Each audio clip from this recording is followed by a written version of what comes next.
Hello నేను missus Ahmedabad నుంచి London వెళ్తున్నటువంటి ఫ్లైట్ కేవలం 59 సెకండ్స్ వ్యవధిలో అది టేకాఫ్ అవటం మళ్ళా కూలిపోవటం రెండు జరిగిపోయాయి. కొన్ని సెకండ్స్ వ్యవధిలోనే ఈ ప్రమాదం జరిగింది. అది కూడా ఒక పెద్ద మిజైల్ వేస్తే ఎలా పేలుతుందో అలా పేలిపోయింది. దీంతో రకరకాల అనుమానాలు ఈ విమానం కూలిపోవడం వెనుక వినిపిస్తున్నాయి. లేటెస్ట్గా ఏంటంటే కొంతమంది నేషనల్ జర్నలిస్టులు కూడా అత్యంత దారుణమైనటువంటి అనుమానాన్ని వ్యక్తం చేస్తున్నారు. అది నిజమా అబద్ధమా అనేది నాకు కూడా అర్థం కాలేదు. అందుకే నేను మీ ముందు పెట్టేటువంటి ప్రయత్నం చేస్తున్నా. ఎవరైతే ఆ విమాన ప్రమాదం నుంచి తప్పించుకొని బయటపడ్డారో అతని మీద అనుమానం వ్యక్తం చేస్తున్నారు. అసలు అతను ఎలా బయటపడ్డాడు అనేది ఒక పెద్ద మిరాకిల్. ఎలా బయటపడగలిగారు? విమానంలో అందరూ ఉన్నారు, విమానం టేకాఫ్ అయిపోయింది, 825 మీటర్ల ఎత్తుకి వెళ్ళిపోయింది, అక్కడి నుంచి ఒక్కసారిగా 625 మీటర్లకి పడిపోయింది. కొన్ని సెకండ్స్లోనే అది సమీపంలో ఉండే మెడికల్ కాలేజీ మీద పడిపోయింది. దాంతో 290 మంది వరకు చనిపోయారు. ఈ సెకండ్స్ లోపల ఇతను ఎలా బయటపడ్డారు ఒక అతను. ఇప్పుడు అతని వాంగ్మూలం తీసుకుంటున్నారు అందరూ. NIA ఎంటర్ అయింది, నేషనల్ ఇన్వెస్టిగేషన్ ఏజెన్సీ. మరోవైపు American aviation investigation team enter అయింది దీని మీద ఇన్వెస్టిగేట్ చేయడానికి. ఎట్టకేలకు బ్లాక్ బాక్స్ అయితే దొరికింది.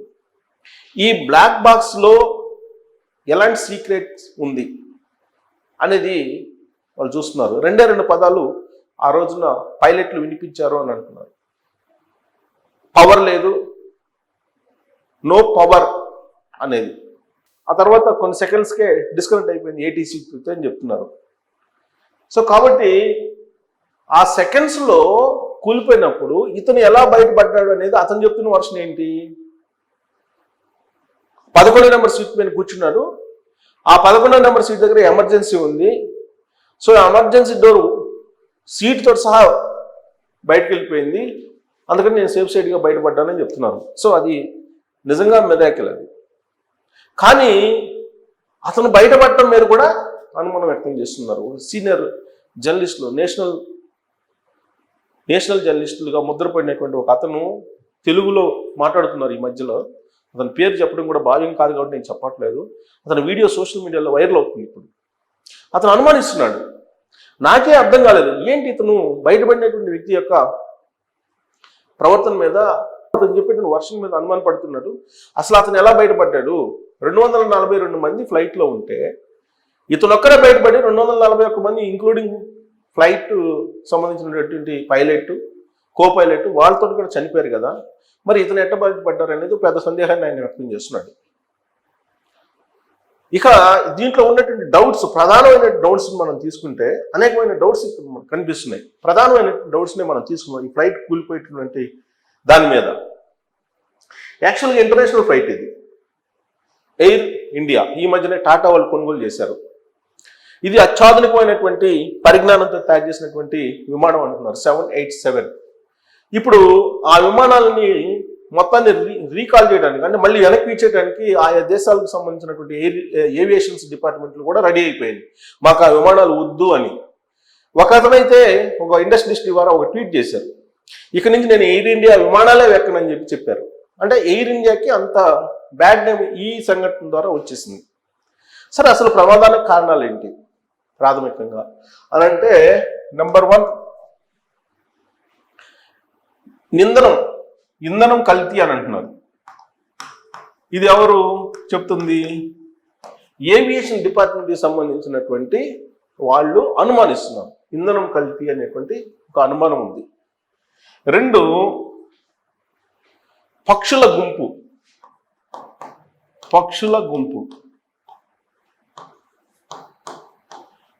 గుంపు ఒకేసారిగా ఈ విమానాన్ని ఢీకొట్టడంతో ఆ విమానం కూలిపోయింది అని చెప్పి అనుమానిస్తున్నారు. నెంబర్ 3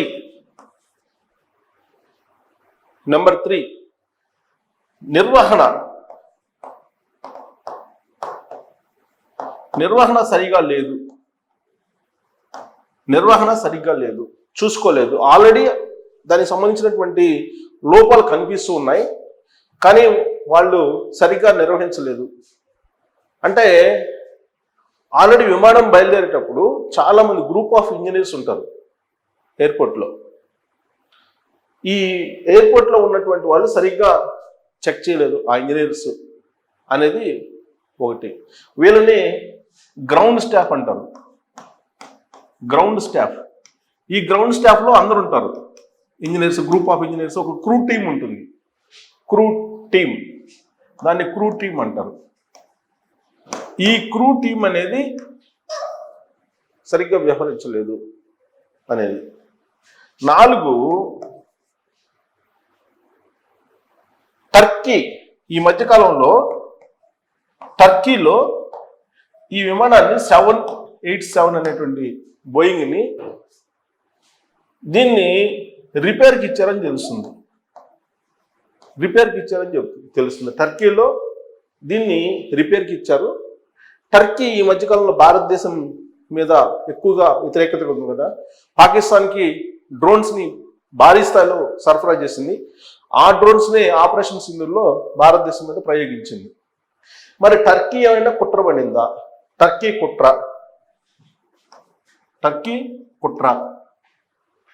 5, పాకిస్తాన్ ప్రమేయం ఉందా? పాకిస్తాన్ ప్రమేయం ఉందా? ఎందుకంటే ఇలాంటి డౌట్స్ ఎందుకు వస్తున్నాయంటే బిపిన్ రావత్ త్రివిధ దళాల అధిపతి, ఆయన సిడిఎస్, ఆయన ప్రయాణిస్తున్నటువంటి హెలికాప్టర్ని అసలు ఎలా కూలిపోయిందో అర్థం కానటువంటి సిచ్యువేషన్.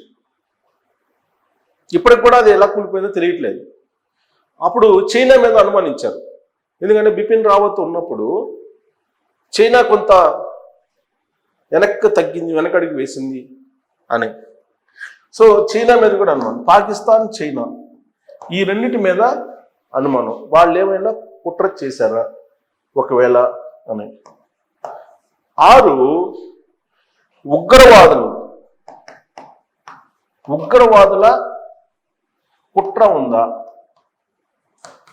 6 ఉగ్రవాదుల కుట్ర ఉంది. ఎందుకనంటే ఒకవేళ బాంబులు ఏమన్నా పెట్టారా దాంట్లో తెలియకుండా, బాంబులు పెట్టి దాన్ని ఎలక్ట్రిక్ బాంబులు లాంటివి పెట్టామని పేల్చేశారా, ఉగ్రవాదుల కుట్ర ఏమైనా ఉండే అవకాశం ఉందా అనే దాని మీద అనుమానం వ్యక్తం చేస్తున్నారు. 7, అసలు గేర్ ఎందుకు కిందకు ఉంది? గేర్ కిందకు ఉండడమే దీనికి కారణం. ఎందుకంటే యాక్చువల్గా టేక్ ఆఫ్ అయిన తర్వాత గేర్ ఆటోమేటిక్గా లోపలికి వెళ్ళిపోతుందట, పైలట్లు చెప్తుంది దాని ప్రకారం. కానీ ఈ గేరు కిందకి ఉంది అని చెప్తున్నారు. సో ఆ కారణం చేత ఇది కూలిపోయిందా అనేటువంటిది. 8, ఏటీసీ అలాగే పైలట్ మధ్య గ్యాప్ ఏర్పడిందా, టెక్నికల్ గ్యాప్ ఏర్పడిందా సెకండ్స్లో. 9,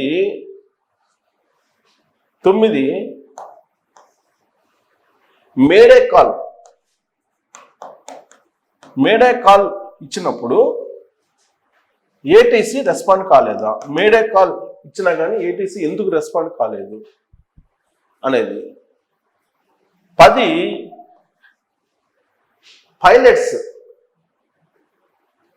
పైలట్స్ ఈ మేడే కాల్లో నో పవర్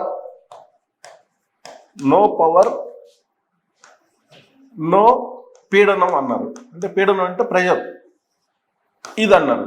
ఈ అయినప్పటికీ కూడా దానికి ఆల్టర్నేటివ్ చెప్పలేకపోయారా ఈ మేడే కాల్ చెప్పినట్టు. సో ఇన్ని అనుమానాలు రేకెత్తుతూ ఉన్నాయి దీని వెనుక. ప్లస్ అమెరికా ఏం చెప్తుంది, ఈ విమానం కూలిపోయిన తర్వాత మేము ఫర్దర్గా ఏమి జరగకుండా ఉండడానికి ఎలాంటి సహాయ సహకారాలైనా మేము అందిస్తామని చెప్పి అమెరికా చెప్తుంది. అసలు దీని వెనక, ఈ విమానం కూలిపోవడం వెనుక ఇన్ని రకాల డౌట్స్ ఉన్నాయి. ఈ డౌట్స్ని నివృత్తి చేయడానికి ఒక బ్లాక్ బాక్స్ ఒక్కటి మాత్రమే మనకి ఆధారం. ఇప్పుడు ఆల్రెడీ బ్లాక్ బాక్స్ దొరికింది. ఈ బ్లాక్ బాక్స్లో చివరి నిమిషంలో ఏమిటి అంటే నో పవర్, నో పీడనం, అంటే ప్రెషర్, నో ప్రెషర్ అనేది. ఇంతకు మించి ఎలాంటి ఆధారం దొరకట్లా. మరి ఈ 10 కారణాల్లో ఒకటి ఏంటి? అలాగే ఇప్పుడు 11వ కూడా వచ్చింది. తాజాగా నేను చెప్పాను ఇంట్రొడక్షన్లో, ఒక నేషనల్ జర్నలిస్టు అనుమానం వ్యక్తం చేస్తున్నాడు. 11వ ఈ సేఫ్ సైడ్గా బయటపడ్డ వ్యక్తి ఇతను కుట్ర పన్నాడా, ఇతను కుట్ర ఉందా? ఇన్ని డౌట్స్ ఈ ప్రమాదం వెనుక ఉన్నాయి. ఇప్పుడు లేటెస్ట్గా రకరకాలు వస్తున్నాయి. సోషల్ మీడియా ఉంది కదా, ఎవరు తోచిన విధంగా వాళ్ళు డౌట్స్ని ఎక్స్ప్రెస్ చేస్తూ ఉన్నారు. మరి మీకు ఏ డౌట్ ఉంది? ఈ 11 కాకుండా ఇంకేమైనా డౌట్స్ ఉన్నాయా? లేదంటే ఈ 11లో ఖచ్చితంగా ఇదిగో ఇదే అయి ఉండొచ్చు అని చెప్పి మీరు నిర్ధారణకి ఏమన్నా రాగలరా? ఒకవేళ వస్తే మీరు ట్రోల్స్ రూపంలో తెలియజేయచ్చు. Thank you.